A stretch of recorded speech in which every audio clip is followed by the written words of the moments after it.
pre dengan pos.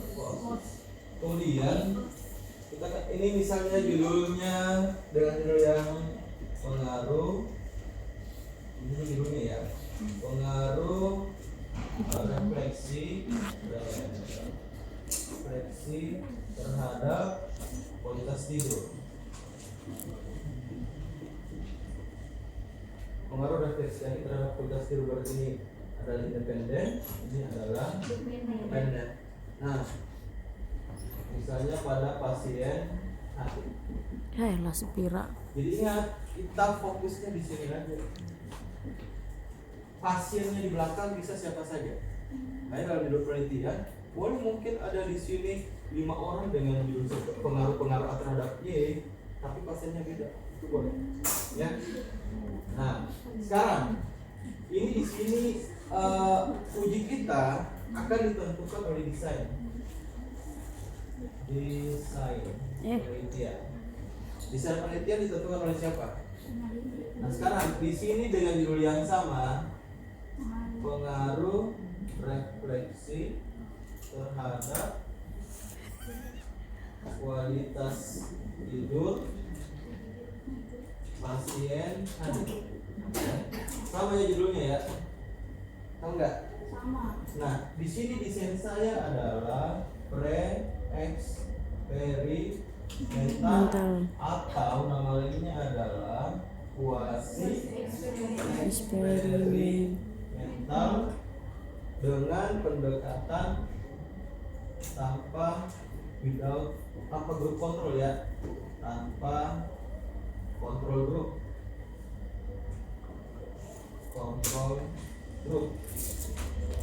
Pre-eksperimental.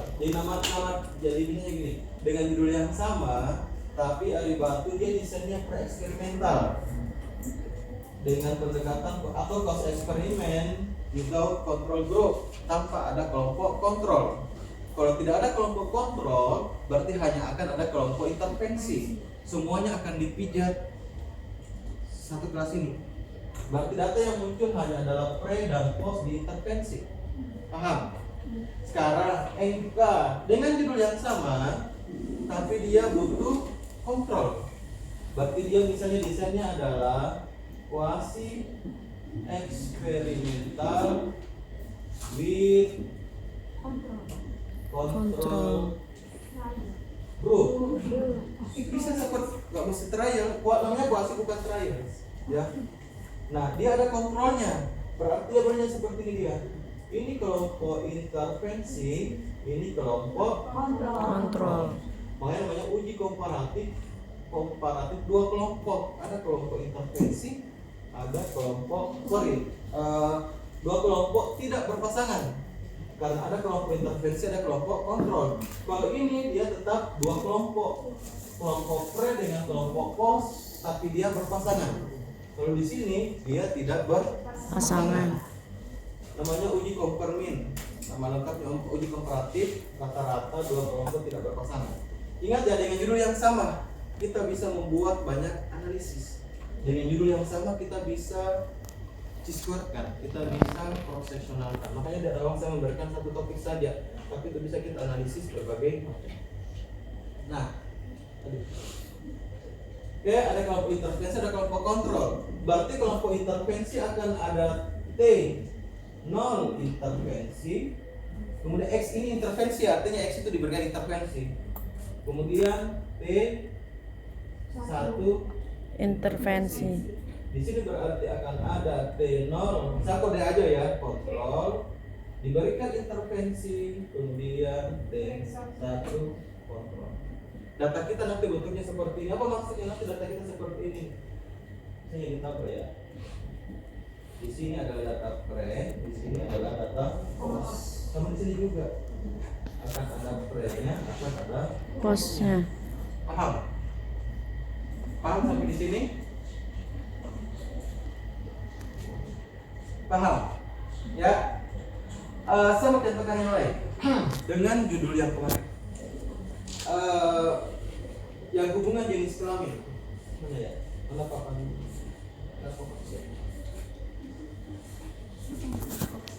Dengan kualitas tidur.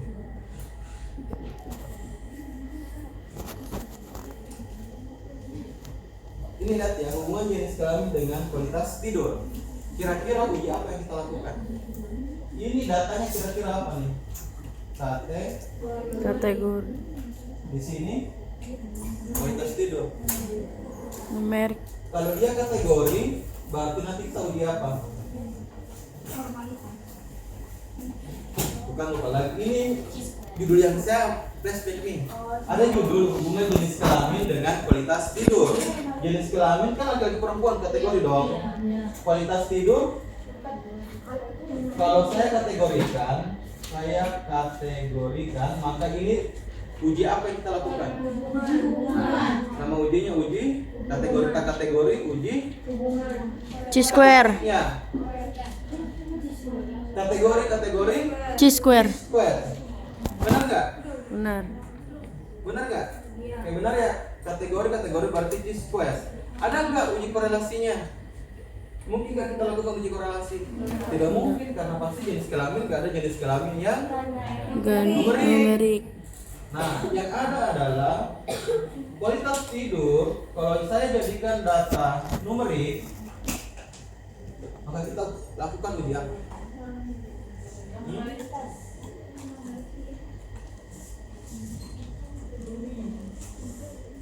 Ini Apa? korelasi. Saya jadikan numerik. Itunya Ini jenis kelamin. Apa korelasi? Kualitas tidur satu. Kalau kategori kan berarti uji C-square. Syarat satu kategori, satu numerik. Saya lakukan uji Komparasi. sama model.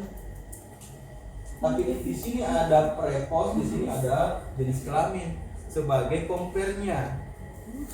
Paham maksud saya? Kalau yang ini dia ada intervensi, ada kontrol. Kalau judul seperti ini, ya jenis kelamin laki-laki, ada yang perempuan. Itu namanya uji komparatif. Compare mean. Paham ya? Bisa dipahami? Sekarang lanjut di sini. Nah, supaya kalian ada makanya kan dari awal pertemuan sampaikan satu topik bisa banyak kegiatan yang bisa kita lakukan. Sekarang ini spesifik di sini dulu. Uji komparatif dua kelompok tidak berpasangan. Berarti ada dua kelompok nih. Ada intervensi, ada kontrol. Tidak berpasangan ya wes, karena ada intervensi, ada kontrol. Datanya akan muncul seperti ini. Akan ada data pre, akan ada data post di intervensi, akan ada data pre dan data post di kontrol. Ada yang di sini. Nah, sekarang analisis apa yang bisa kita gunakan? Langkah-langkah analisisnya apa saja kira-kira kita bisa pakai dengan data seperti ini? Satu yang kita lakukan adalah uji Normalitas. Yang kedua, akan kira-kira uji apa saja akan muncul? Uji pair tes yang kemarin atau yield yang mana akan kita ujikan di tes antara pre dan post intervensi. Kita bedakan dengan pre dan post di kontrol. Kemudian ujian ketiga adalah kita akan membandingkan, pastikan kita membandingkan antara intervensi dengan kontrol. Maka yang dibutuhkan di sini adalah selisih.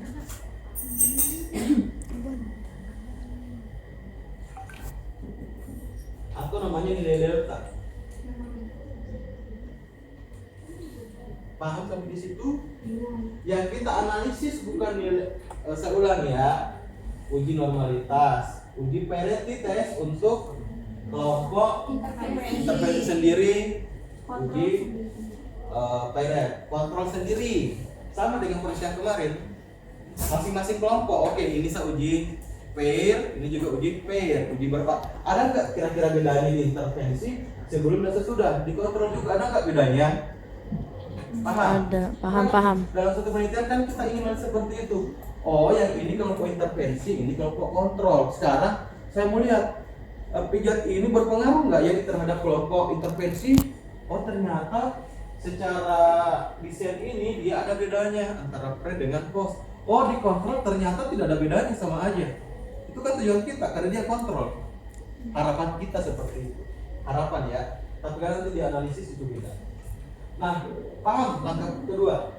Sekarang untuk melakukan uji ini komparatif dua kelompok tidak berpasangan karena ada kelompok intervensi dengan kelompok kontrol, artinya kan kita akan membandingkan antara ini dengan ini.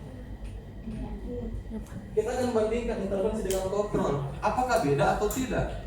Kalau beda berarti dia ada pengaruh. Pengaruh. Kalau tidak beda berarti sama, tidak ada pengaruh. Nah caranya, data yang kita butuhkan adalah bukan data pre atau post dari kedua data ini, intervensi maupun kontrol, tapi data selisihnya disebut dengan delta. Paham sampai di situ? Maka data yang akan kita analisis adalah data delta untuk uji normalitasnya. Untuk uji normalitasnya ya. Kita akan melakukan uji normalitas 2 kali. Normalitas di tiap item pre post. Yang kedua adalah kita lakukan uji normalitas di nilai deltanya. Nilai selisih kan harus kurang. Setelah dikurang kita uji normalitas lagi. Paham ya sampai di situ? Bapak, nilai selisihnya berarti antara Dikurang. pre sama post ini kurang. Iya, kurang aja atau post kurang pre. Tergantung mau gampangnya di mana sama aja hasilnya nanti. Tapi pertama di masing-masing dulu. Iya, masing-masing nanti saya perlihatkan. Paham? Paham? Wah, berarti kita butuh 2 data. Dua file. Satu file yang kita pisahkan intervensi kontrol, satu file yang gabungan. Ay, susah. Makanya saya kirim yang file terakhir itu yang gabungan.